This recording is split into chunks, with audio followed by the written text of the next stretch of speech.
सच्ची। पहले नारायण को धन्यवाद दो कि लल्ला को सूचना दूं। कुछ समझ में ना आ रहा। लल्ला मैं अभी आया।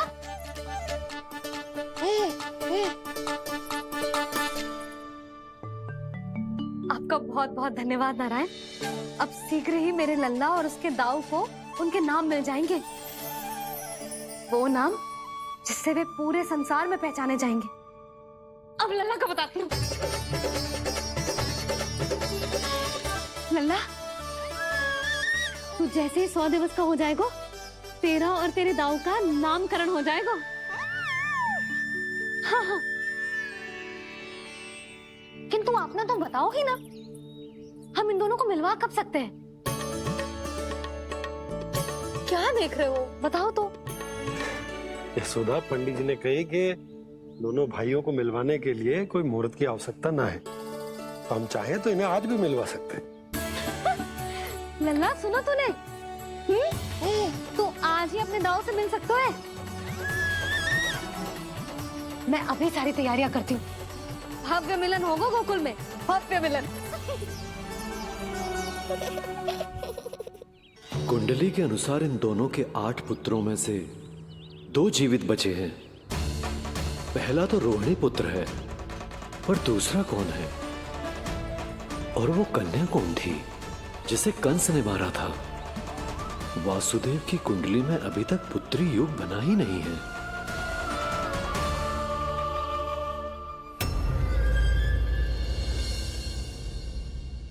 तू मुझको क्या मारेगा? अपनी आयु संभाल। काल तेरा अवतरित रूप है उसका उपाय।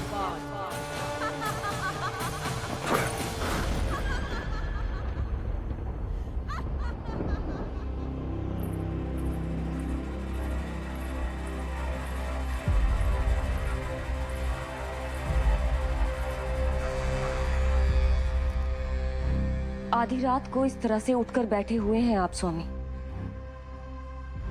मैं ये तो नहीं जानती कि किस बुरे स्वप्न ने आपकी नींद छीन ली है, परंतु इतना अवश्य जानती हूँ कि जो सूचना ये गुप्तचर लेकर आया है, इसे सुनकर आप रात भर सो नहीं पाएंगे।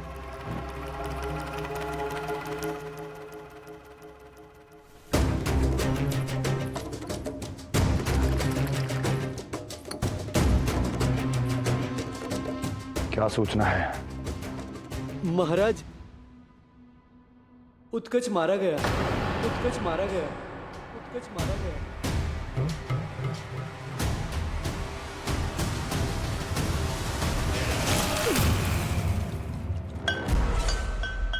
सूद बूद खो गए हो क्या अपनी? जो दिखता ही नहीं उसे मारा कैसे जा सकता है? इसने स्वयं देखा था महाराज। जिस शकट में समाकर शक्तासुर उस बालक को कुचलने वाला था, आपके शत्रु ने उसी शकट को चकनाचूर कर दिया।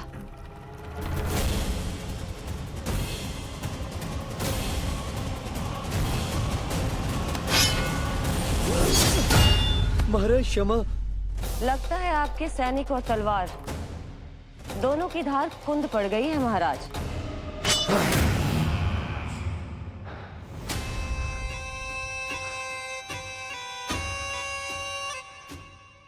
इस तलवार की धार पर अब तभी विश्वास दृढ़ होगा जब ये उस बालक के रक्त से स्नान कर लेगी।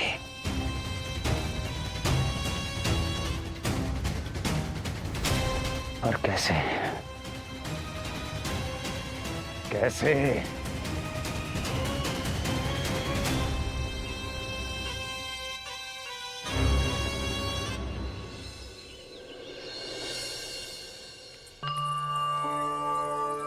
कैसी लगी तुझे दाऊ से मिलने की तैयारी? बहुत अच्छी है मैया, पर उससे भी अच्छी है वो प्रसन्नता जो इस मिलन के उत्साह में मुझे आपकी आंखों में दिख रही है।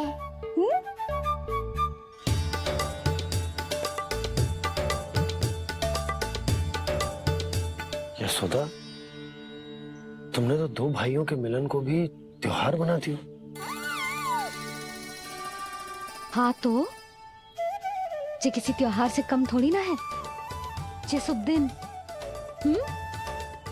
दोनों भाई के मिलन को पूरा गांव देखेगो। तो फिर अब बड़ी मैया को बुलाओ ना मैया। जशोदा जी, रोहिणी जीजी इतनी प्रतीक्षा क्यों करवा रही है? इतने दिवस से छुपा के रखे लल्ला को, अब तो शीघ्रता करनी चाहिए ना, है ना भाभी? प्रतीक्षा अवश्य की है, किंतु फल भी तो मीठा मिलेगा। आती होंगी रोहिणी जीजी।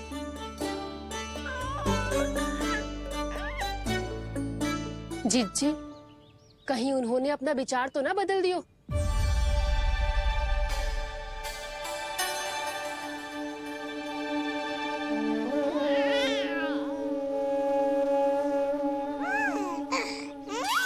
कितनी शीघ्र चिंतित हो जाते हो आप सब। देखो आ रहे हैं वो।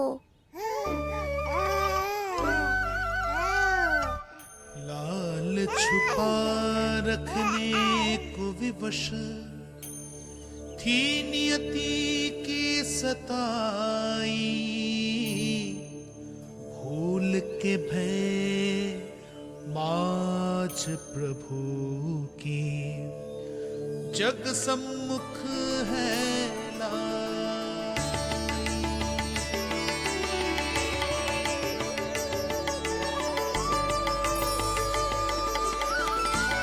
देखो तो कितनी मधुर मुस्कान है। और आंखें कैसी गंभीर और गहरी है। अरे अरे, ये तो हमारी नीलमणि की तरह सुंदर भी है। सही कह रही है तू, और कितना प्यारा भी है। और कितना पलसानी भी लग रहा है ये, है ना? तो देखो इसके। हाँ बिल्कुल, लाल लाल टमाटर की तरह। देखो तो दाऊ आए नहीं कि ये सब की सब मुझे भूल ही गई। अरे हटो सामने से, मुझे भी तो देखने दो।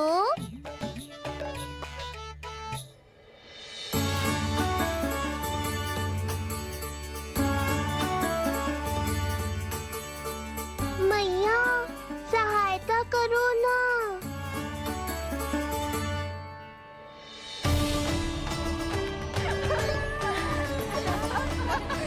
चलो हटो सब, हटो हटो हटो, हटो सामने से। चलो दोनों भाइयों को एक दूसरे से मिलने तो दो।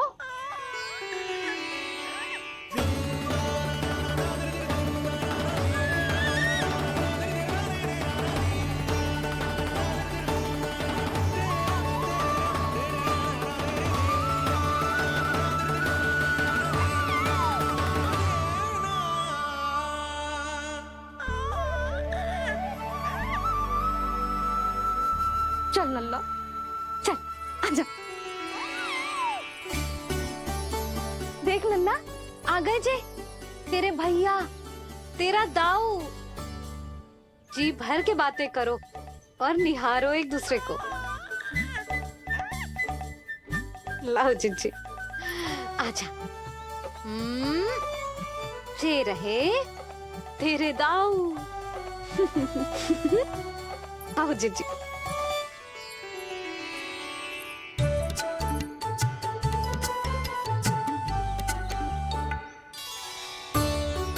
स्वागत है दाऊ। कितनी प्रतीक्षा के बाद अब जाकर आपसे भेंट हुई है।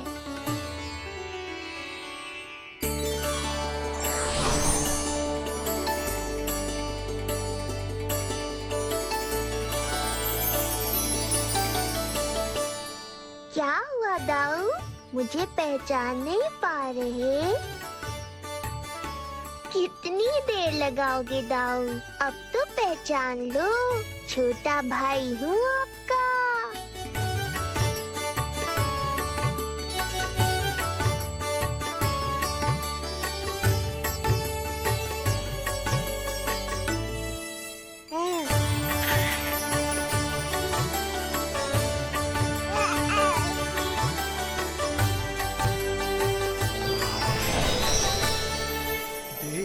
प्रभु को भक्त शेष की आंखें है भर आई, भावुक हरि भी निहारे की अब मिलन की बेल आई।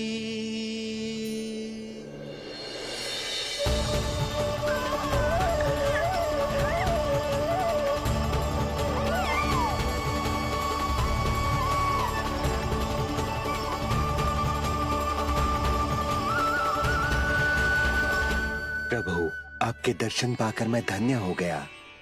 प्रभु नहीं, छोटा भाई पुकारो शेष। ये कैसे संभव है? आप नारायण हैं, मेरे प्रभु। ये जानते हुए भी मैं आपसे बड़ा कैसे बन सकता हूँ?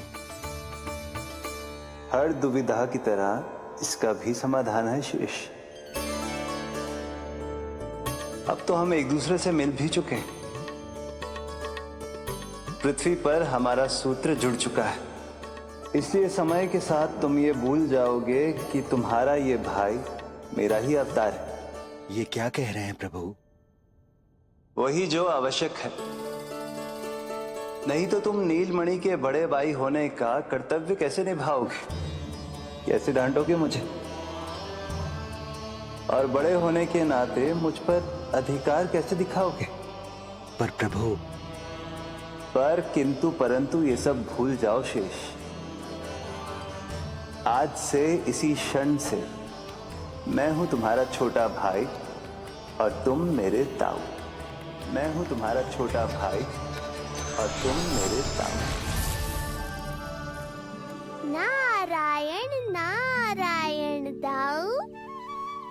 दोनों इतने सुंदर लग रहे हैं, मेरी तो दृष्टि भी ना हट रही इससे। कहीं मेरी ही दृष्टि ना लग जाएगी। ये तो प्रतिदिन की कथा है दाऊ। हे नारायण, मेरे कानों से तो अभी से रक्त निकलने लगा। आदत डाल लो दाऊ, अब तो सहना ही पड़ेगा। वो देख रहे हो, सुलक्षणा चाची सबसे अधिक चतुर यही है। केवल अधिक चतुर ही नहीं नीलमणि, बहुत अधिक सयानी भी है ये। बिल्कुल सही पहचाना दाऊ, पर आप चिंता मत करो, मैं हूँ ना, मैं संभाल लूंगा इन सबको।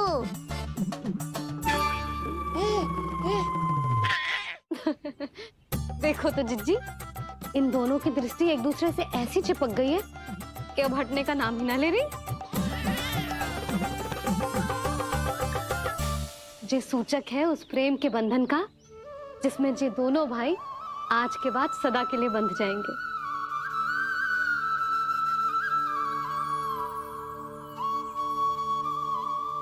मुझसे भूल हो गई यशोदा, मैंने इन दोनों को पहले ही मिलवा देना चाहिए था।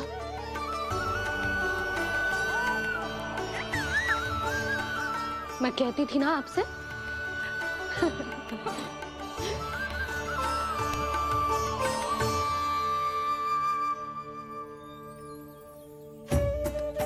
आई मैं।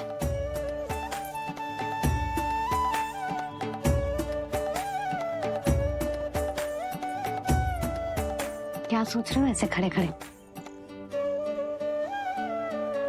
देख रहा हूं दोनों भाइयों का ये मिलन किसी त्योहार से कम थोड़ी ना। सही कहा था तुमने।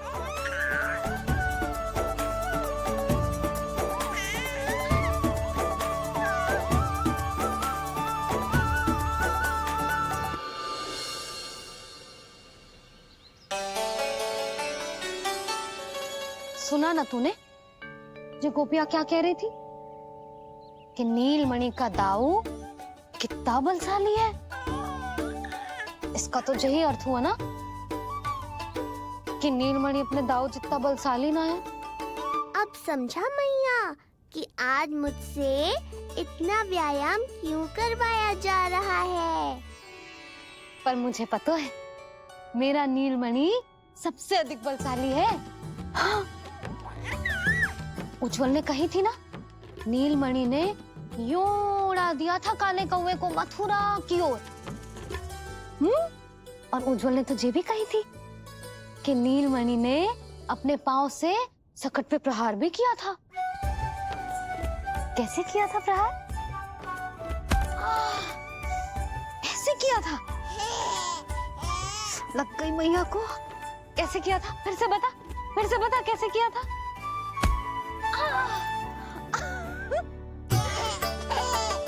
मेरे लल्ला में कितना बल है। मैया को ही धकेल दियो पीछे। अच्छा ही है कि आप उज्जवल के कहे को गंभीरता से नहीं ले रही, नहीं तो आपका ये रूप मैं कैसे देख पाता मैया। फिर से बता कैसे मारा था? कैसे मारा था?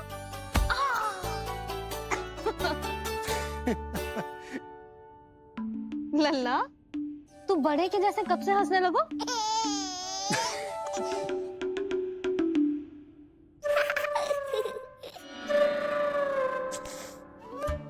आप यहाँ क्या कर रहे हो? छुप छुप के मैया और लल्ला को खेलते हुए देखने के अतिरिक्त और कोई कार्य ना है आपके पास?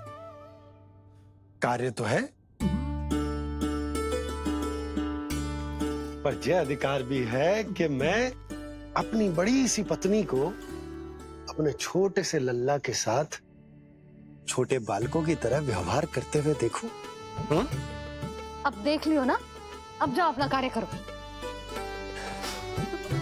कार्य तो कर लूंगा, परंतु मेरा पेट मुझसे कह रहा है कि इसे भूख लगी। भूख लग गई? भोजन का समय होगा। अभी लगाती हूँ भोजन।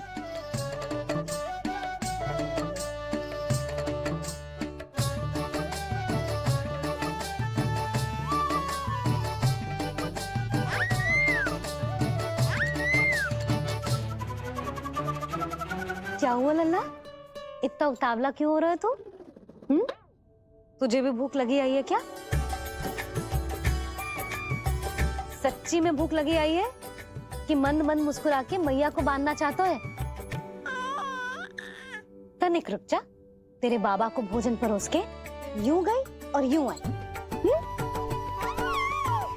मेरा अच्छा लल्ला। आई।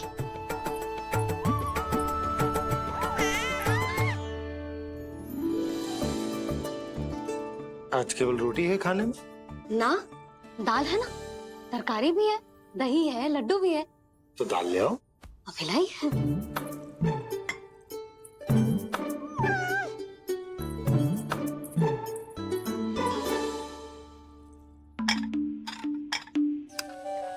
अवश्य भूख ही लगी होगी उसे। यशोदा, दही नहीं दाल। क्षमा करना, भूल हो गई।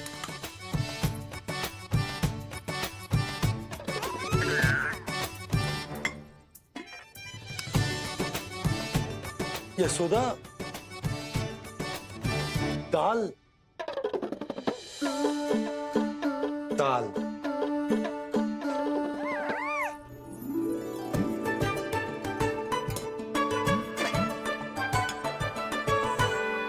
अब ऐसे क्या देख रहे हो? बोला ना भूल हो गई। सब मिला के खा लो, पेट में तो मिलना ही है। थोड़े चावल मिलेंगे?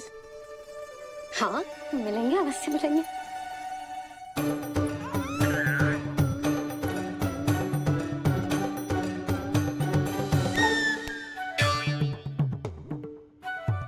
लड्डू नहीं, चावल।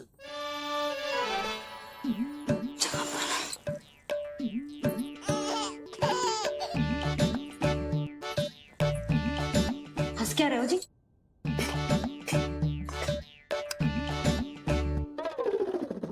आज व्यायाम भी बहुत कस के करवाओ था मैंने, कहीं अधिक भूख तो ना लगी होगी। सच्ची है यशोदा, बिल्कुल ना बदले तू। पहले रामू की चिंता में व्याकुल रहती थी और अब हम नीलमणि में तुम्हारा मन लगा रहता। हाँ तो लल्ला भूखा हो और मैया का मन व्याकुल भी ना हो, ऐसा हो सकता है भला? फिर तो दूध पिला दो ना उसको। जाऊं? शीघ्र जाओ। किंतु आप तो खा रहे हो ना पतिदेव। वही तो यशोदा, मैं खा रहा हूं, किंतु वो भूखो है। जाओ। ठीक है। यहाँ थी तो लल्ला की भूख के लिए चिंतित थी, अब वहां जाएगी तो पक्का मेरे भोजन के बारे में चिंता करेगी। कहीं आधे ही भूख में ना उठ जाए तेरे बाबा, उन्हें कुछ और चाहिए होगा तो। सही कहा था बाबा ने, वहाँ मेरी चिंता थी, यहाँ बाबा की चिंता है। सच्ची मैया, अनोखी हो आप। अरे इतने से पेट भर गया तेरा? ना, ये वाली मुस्कुराहट तो मत ही दिखा मुझे। इतनी शीघ्र तेरा पेट भर ही ना सकता। मैया जानती है अपने लल्ला की भूख।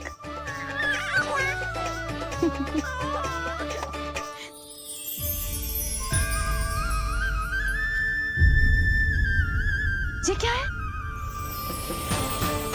लल्ला? ये क्या था तेरे मुंह में? दिखा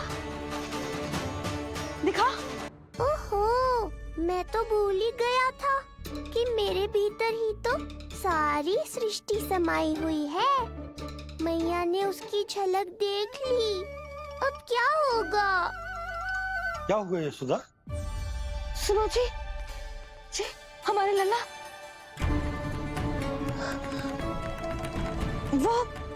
वो इसके मुंह में। क्या? भूल जाओ ना मैया, कुछ नहीं था मेरे मुंह में। लल्ला मुंह खोल के बाबा को दिखा। अरे क्या देख रही है उसके मुंह में? अवश्य ही मेरा दृष्टि भ्रम होगा, किंतु ऐसा भ्रम। अरे बताओ ना यशोदा, या फिर मुहूर्त शीघ्र ना बताने की बात का प्रतिशोध ले रही हो तुम? ना, ऐसी बात ना है। तो फिर बताओ ना, क्या बात है? हा? मैंने लल्ला के मुंह में कुछ देखो। क्या देखो? अब फंस गया मैं।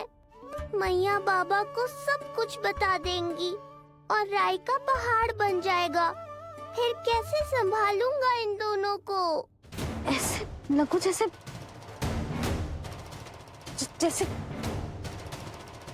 पूरा का पूरा ब्रह्मांड। ब्रह्मांड लल्ला के मुंह में। अच्छा, तुम मेरा मुंह देखो।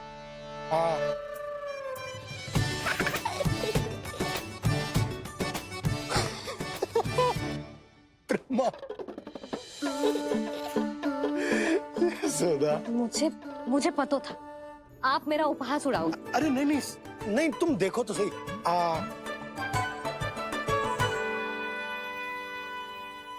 ब्रह्मांड ना सही, गोकुल तो दिखना चाहिए।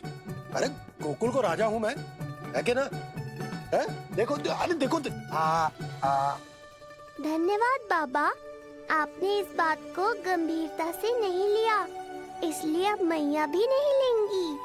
आज तो बचा लिया आपने। आज के बाद ना आपको कुछ बताऊंगी ही ना। आप जाओ, नामकरण उत्सव की तैयारी करो। और हाँ, इस बार भी उत्सव छोटा ही करना है, जे तो मत ही बोलना आप। हाँ। अब इसे कैसे समझाऊं कि हम कोई भी उत्सव बड़ा ना कर सकते? व्यर्थ ही कंस की दृष्टि पड़ जाएगी हम पर।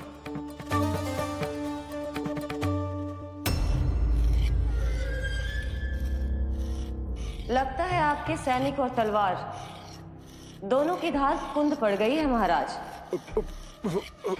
महाराज, मुझे भय था कि कहीं ऋषि गर्ग मुझे श्राप ना दे दे।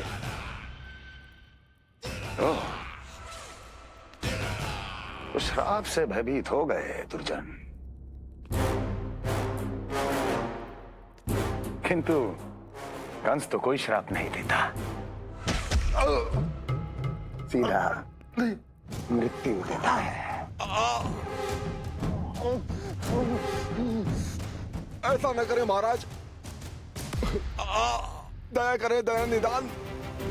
यदि मैं उनकी इच्छा के विरुद्ध भीतर जाने की कोशिश करता तो जितनी सूचना मुझे मिली है उतनी भी नहीं ला पाता। तब आपको कैसे पता चलता महाराज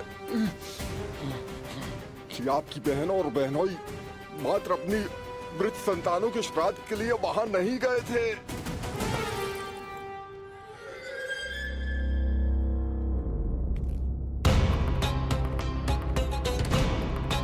आगे बोलो।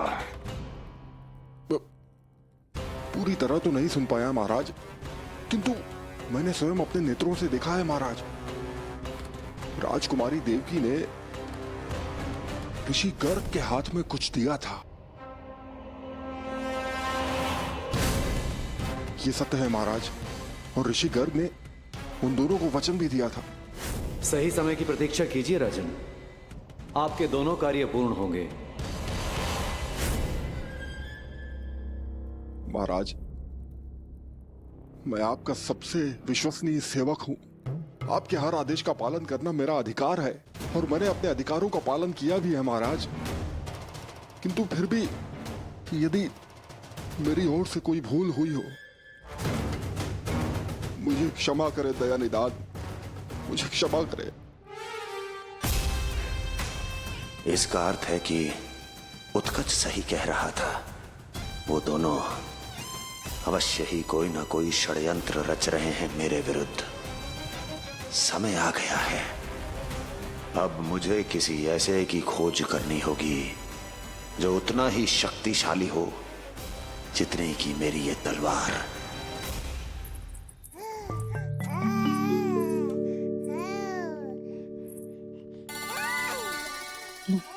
आप ही से पुकारने लगो जी, अभी तो आई हो रसोई में।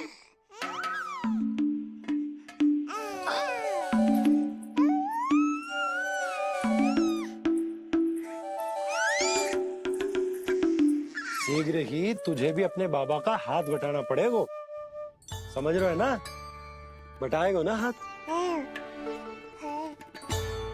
अभी जे 100 दिन का भी ना हो और जे इस नन्हे से बालक को काम काज का भार सौंपने की बात करने लगे। काम का नाम सुनते ही मुख से स्वर ना निकल रहे तेरे? अभी तो बड़ा ऊ कर रहा था। बता, हाथ बटाएगो के ना? अरे बता ना।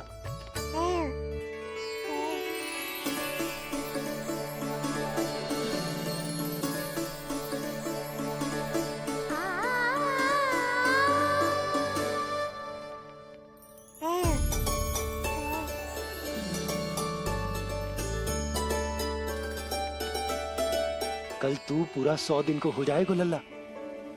पंडित जी आएंगे, तुझे नया नाम मिलेगा।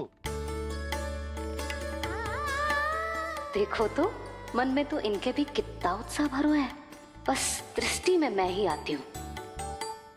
और कल तुझे वो नाम मिलेगा लल्ला जिससे पूरा संसार तुझे पहचानेगा।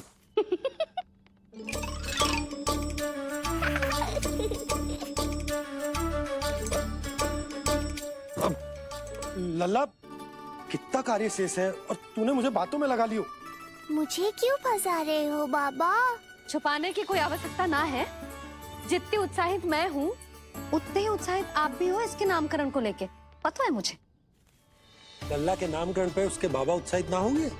बिल्कुल होंगे, इसीलिए तो कह रही हूँ अपना उत्साह बांटो अपने लल्ला के साथ। मैं अभी आई। अच्छा, ऐसे तो तुम लल्ला को छोड़ के कहीं ना जाती। अभी कहाँ चली? रोहिणी जिज्जी के पास, और कहाँ। लल्ला और उसके दाऊ के नामकरण की तैयारी करनी है कि ना? कितने लोगों को आमंत्रित करना है, कितने प्रकार की मिठाइयाँ बनानी है, ढोल वाले को कितने बजे का समय देना है, ये सब सुनिश्चित करना है ना, ताकि ये उत्सव गोकुल का सबसे बड़ा उत्सव हो। अरे सूची देनी है जिज्जी को।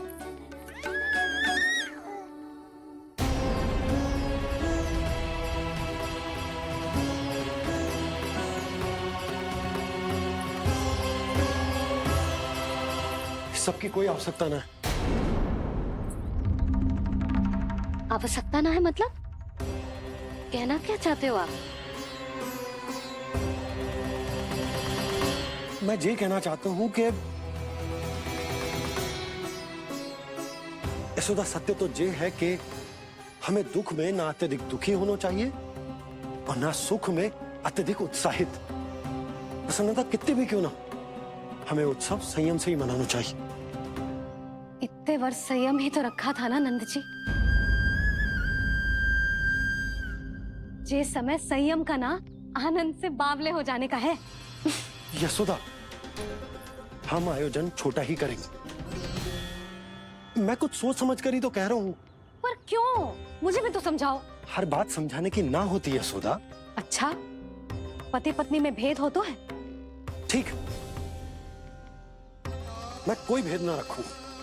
जो भी अब तक मैंने तुम्हें ना बताया है वो सब बताऊं। ओहो, क्या कर रहे हो बाबा? कंस के बारे में कुछ बता मत देना मैया को। वो मंगला है ना, उसने आज शाम को ही बछड़ा दियो और भाद्रपद का मास लगभग बीतने को ही है, तो धीरे धीरे शरद ऋतु आ जाएगी, दूध की हानि भी कम हो जाएगी। हाँ? और वो सरजू है ना, उसको बैग जी ने पूरे पखवाड़े का विश्राम के लिए कहा है। क्यों? क्योंकि वो ठाट से गिर गए थे और गिरते समय उसे भीतरी चोट लग गई थी। अरे और... बस बस बस, ये सब मुझे क्यों बता रहे हो? इसका नामकरण से क्या संबंध? तुम्ही ने तो कही ना कि पति पत्नी के बीच में कोई भेद ना होता। तो मुझे जो भी बात पता है मैं तुम्हें बताऊंगा। कितनी समझदारी से बात बदल देते हो आप, और भोली भाली मैं आपकी बातों में आ जाती हूँ और इस सब में असली बात तो रह ही जाती है। किंतु आज बात मेरे लल्ला की है। उत्सव तो विशाल ही होगा और इस बारे में कछु और ना सुनूंगी मैं। आप लल्ला का ध्यान रखो, मैं जा रही हूँ रोहिणी जीजी के पास। यशोदा,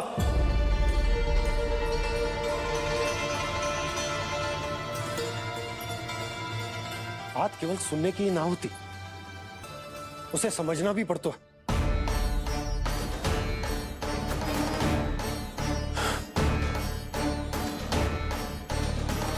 विश्वास है ना मुझ पर? मैं कुछ सोच समझ कर ही कर रहा हूँ ना। उत्सव तो छोटा ही होगा।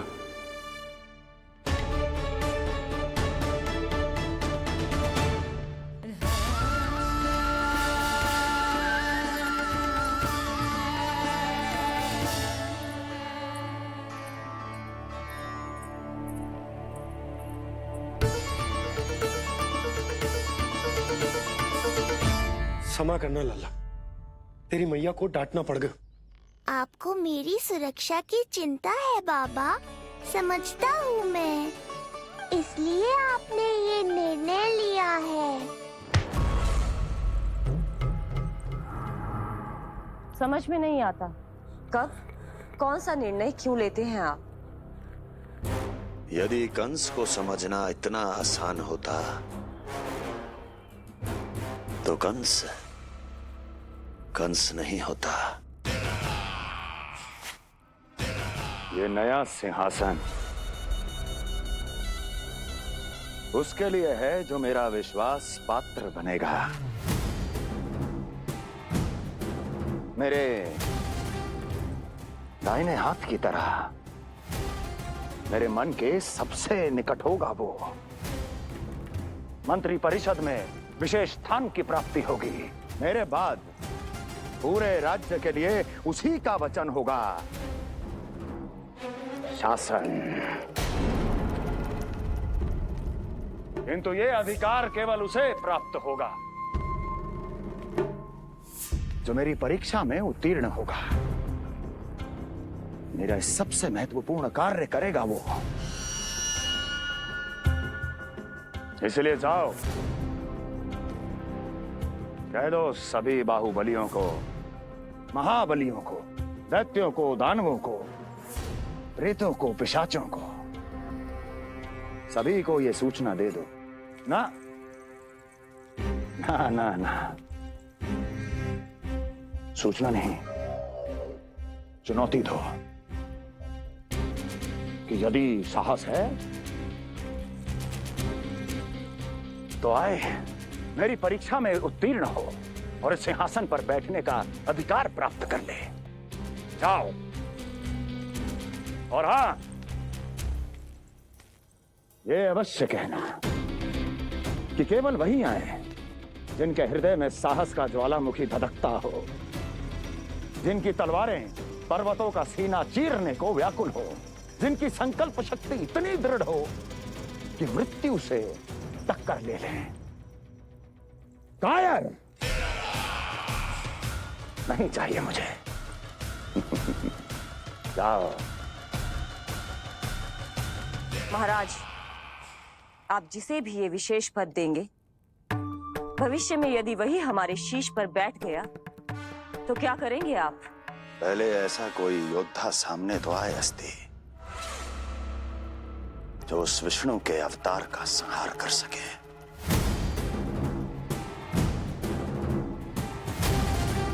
और जहां तक प्रश्न है हमारे शीश पर बैठने का, तो स्मरण रखो अस्ति, कंस को अच्छी तरह आता है ऐसे दुस्साहसियों को बीच दरबार में खड़ा करके अपनी उंगलियों के संकेत पर नृत्य करवाना। ता दीर्घ ता। और अपना कार्य सिद्ध होने के बाद उनके तन से उनके शीश को उतारना। कंस को भलीभांति आता है।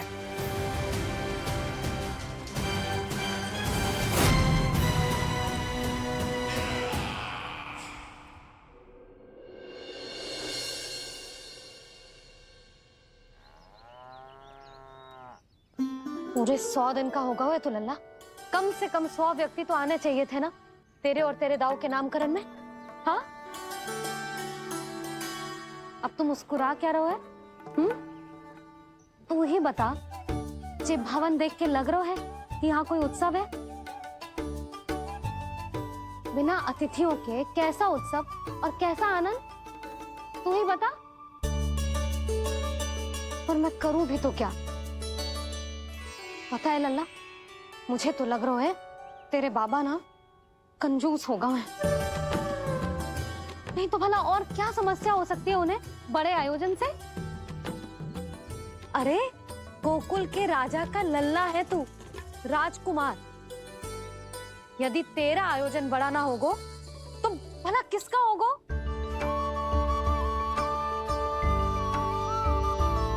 मेरी ही भूल है, मैं भोली हूं, इसीलिए व्यर्थ में तेरे बाबा की बातों में आ गई। मैं भोली हूं ना, व्यर्थ में उनका कहा मान गई। किंतु अब ना मैं कोई मांग रखूंगी, ना मैं उनसे बात करूंगी। और कहे देती हूँ लल्ला, सावधान जो इस बार तू बीच में आया तो। हाँ नहीं तो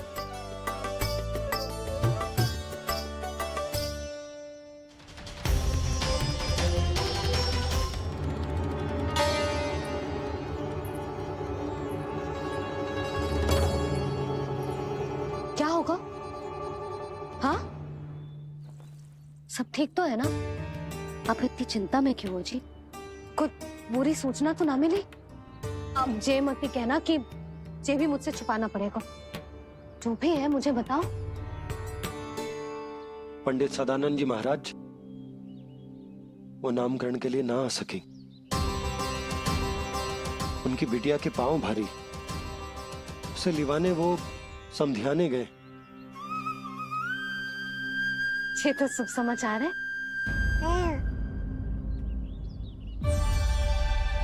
किंतु मेरे लल्ला का नामकरण अब वो सही मुहूर्त पे कैसे होगा? वही तो समझ ना आ रहा। ऐसे मन छोटा करने की आवश्यकता नहीं है मैया बाबा। आप दोनों तो स्वागत की तैयारी करो, आ रहे हैं वो।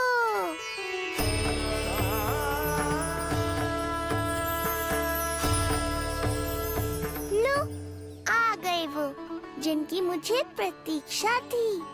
आप दोनों व्यर्थ ही चिंता कर रहे थे।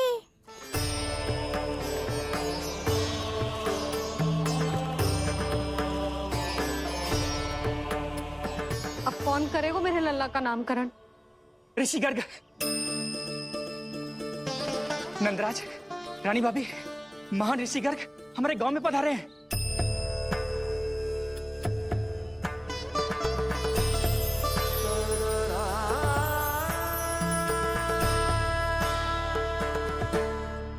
ऋषि गर्ग गोकुल में? हाँ नंदराज, और कह रहे थे उन्हें यादव राज वासुदेव जी ने भेजो है रानी जी के पास। अरे तो तुम लोग खड़े खड़े क्या देख रहे हो? जाओ उनके सत्कार की तैयारी करो।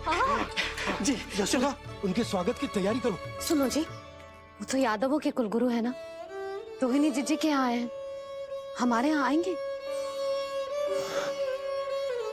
आप देखती जाओ मैया, वो सीधे हमारे घर ही आएंगे।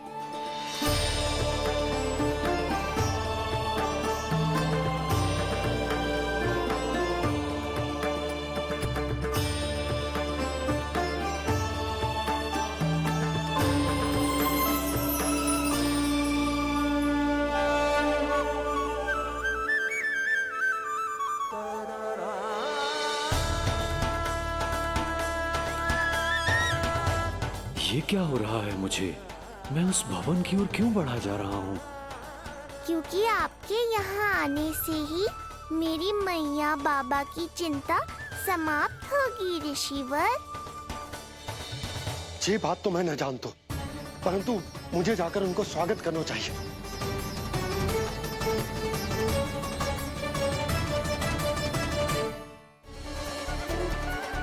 गुरुदेव, कल्याण हो। भगवान श्री नारायण के महान भक्त आज हमारे गांव में पधारे। हमारा जीवन सफल है गयो आज। वो भवन आपका है नंदराज? आपके शुभ चरण पड़ेंगे तो हमारा जय भवन पवित्र हो जाएगा। इतने बड़े ऋषि अगर हमारे घर पधारेंगे तो हमारे तो भाग्य ही संवर जाएंगे। मैया आपके दर्शन को तरस रही है ऋषिवर, संकोच मत कीजिए, अब आप ही जाइए। पधारिए गुरुजी। न जाने क्यों मेरे पांव अपने आप ही आपकी भवन की तरफ जाने को व्याकुल है नंदराज। पधारिए गुरुदेव, आइए।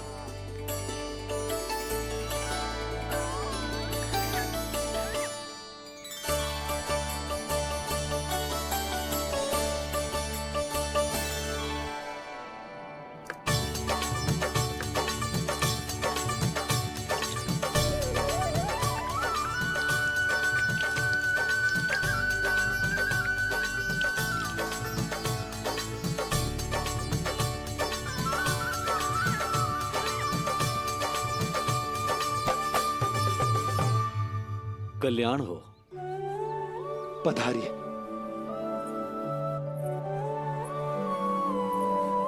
आया तो था मैं रानी रोहिणी के भवन में, पर पता नहीं कैसे यहाँ खींचा चला आया। विराजिए गुरुदेव।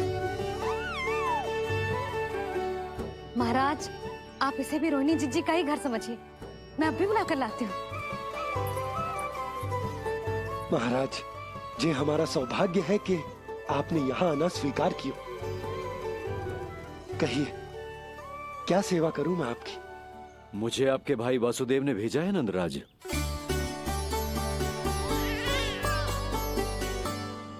प्रणाम गुरुदेव। स्वामी जी ने आपसे इतनी दूर आने का आग्रह किया है, अवश्य ही कोई बड़ा कारण होगा। कारण तो है, आपके पुत्र का नामकरण करने आया हूं मैं यहाँ।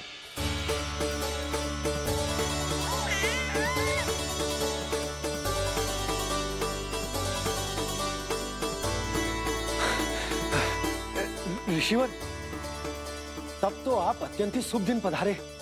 आज का ही मुहूर्त निकलो है भाभी के लल्ला और हमारे लल्ला के नामकरण के लिए। परंतु पंडित जी गांव से बाहर है, इसीलिए आप। अब तो आप यहाँ आ गए हो, आप हमारे भी लल्ला का नामकरण कर दो ना। पुत्री, ये क्या कह रही हो तुम?